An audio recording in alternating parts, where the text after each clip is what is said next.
Mega Man 64 is a very late port of Mega Man Legends, which was an early PS1 game. It borrows elements from many different kinds of games. You spend a lot of your time exploring dungeons, shooting enemies, and wandering around a city talking to people. The controls are very rough. You've got tank controls, which can make simple tasks harder than they should be. You can run while shooting, but shooting while running in certain directions will cause you to stop every time you shoot. There's a feature to lock on to enemies, but it's rarely useful as you have to stop in place whenever you use it, and you already auto-aim when you don't lock on. The box claims to have analog control, but this is a lie. They just mapped the D-pad to the stick with no improvements, and I just ended up playing with the D-pad instead. You can upgrade your weapons and abilities by finding or buying parts.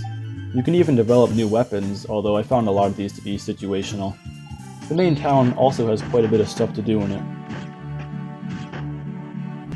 The difficulty curve is also kind of off. The hardest part in the game for me was 40 minutes into it, and generally the farther I got, the easier things became.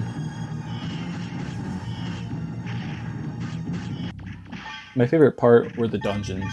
I liked running around them, finding treasure, and killing enemies. The bosses were also mostly fun.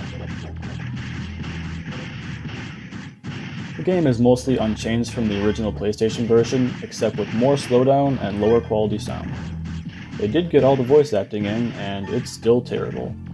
What are you staring at? If only the motherlode were as easy to find as this. Don't worry, we'll find it someday. You might think that getting all this onto a cartridge is impressive, but by this point it wasn't that uncommon on the console to have full voice acting. Keep in mind that Mega Man 64 is one of the last games released on the platform, and by this point there were many other games that sounded better, not to mention looking and playing better. The fact that this game was released in this state so late in the console's life is just strange to me. However, it does allow you to have 16 different save files on the cartridge, which is way more than you will ever need in your entire life. Overall, it's an underwhelming port of a rough game. They didn't even try fixing any of the original's issues despite coming almost 4 years later on more powerful hardware. Thanks to slowdown and worse sound, it's technically the worst version out of the two, but my biggest issues with the game are in both versions, so I don't think it really makes a difference which one you choose.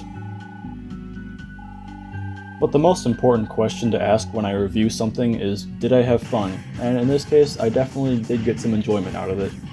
If you're forgiving and want a decent action game, then I'd recommend it.